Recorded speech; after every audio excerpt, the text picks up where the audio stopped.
период черной магии.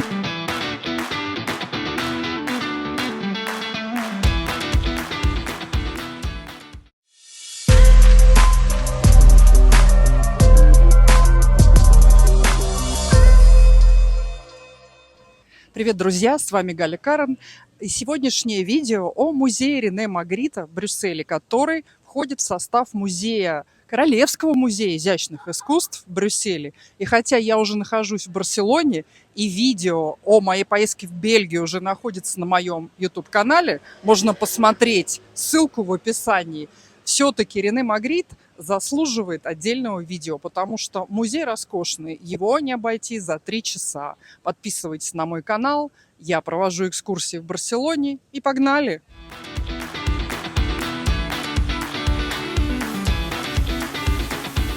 Кстати, интересный факт о Магрите. Он был знаком с другим выдающимся сюрреалистом современности Сальвадором Дали. Они были знакомы, но не были друзьями. Их отношения всегда были вежливо-холодными, так как это были два разных полюса. Сдержанность, спокойствие, чистая живопись Магрита и экспрессия, буря эмоций и некая театральность Сальвадора Дали. Точное название музея – Королевский музей изящных искусств. Это самая крупная коллекция и собрание работ Рене Магрита. Здесь также можно увидеть его ранние работы, так как художник начинал как коммерческий дизайнер, а потом вошел в круг сюрреалистов. Выставка выстроена в хронологическом порядке, так мы сможем понять, как Рене Магрит пришел к своему знаменитому стилю. Передо мной сейчас одна из известных картин раннего периода «Женщины» 1922 года. Здесь еще Магрит полностью не определился со своим стилем, он экспериментировал со стилями. Здесь чувствуется влияние кубизма. В этот момент он также пишет в стиле футуризма. Вот, например, одна из тем Магрита – изображение просто с надписями. Очень часто изображение не соответствует надписям, и в этом одна из загадок Магрита. Он любил так развлекаться, называя вещи другими названиями. Если вы любите искусство, музей Магрита в Брюсселе – место обязательное. Это не просто коллекция, это целый мир.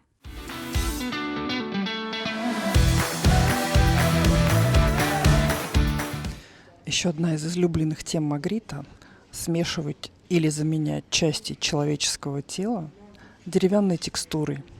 Очень часто он представлял человека неким неодушевленным существом.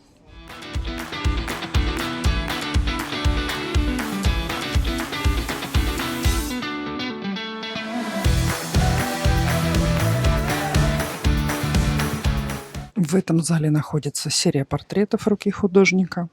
Несмотря на необычное изображение, Магрит хорошо владел композицией. Все художники того времени получали классическое академическое образование.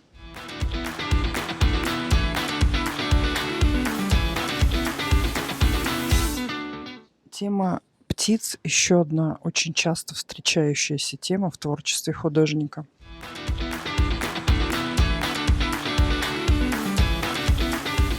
Небольшой период в творчестве Магрита, который он сам называл солнечным сюрреализмом, но историки искусства оценивают его как не самый удачный и отклонение от его основного стиля.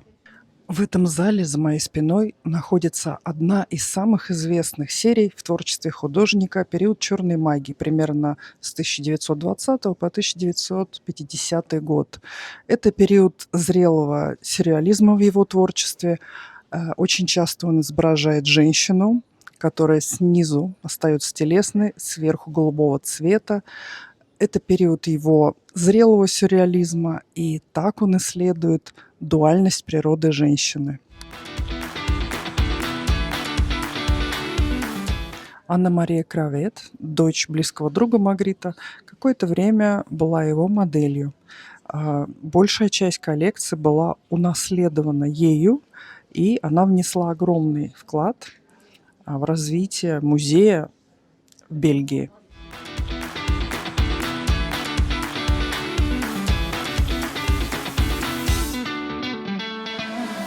Еще одна очень известная тема в творчестве Магрита — это театральная штора кулиса. Это символ того, что реальность встречается с иллюзорностью, то есть встреча реального мира и иллюзорного.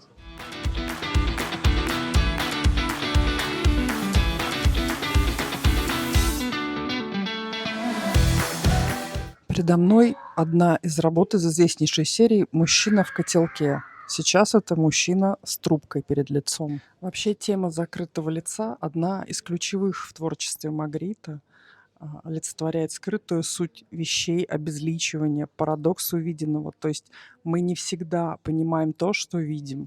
Тема гробов тоже известная тема в творчестве Рене Магрита. Он берет какое-то известное изображение и вместо людей помещает туда гробы. Гробы сидят абсолютно в тех же позах. То есть здесь он иронично и саркастически посмеивается над смертью. Прогуливаясь по залам, понимаешь, Магрит умел превращать обычные предметы в загадки. Его работы не дают простых ответов. Они словно приглашают зрителя самому додумать историю. Я постаралась максимально полно осветить коллекцию музея. Более подробную информацию о Рене Магрите вы найдете на моем канале. Ссылка будет дана в описании.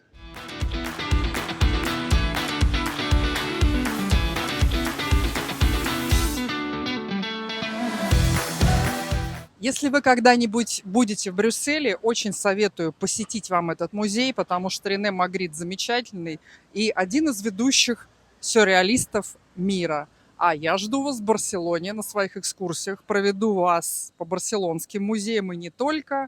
С вами Галя Карен. Подписывайтесь на мой канал, ставьте лайки, комментарии и пока-пока.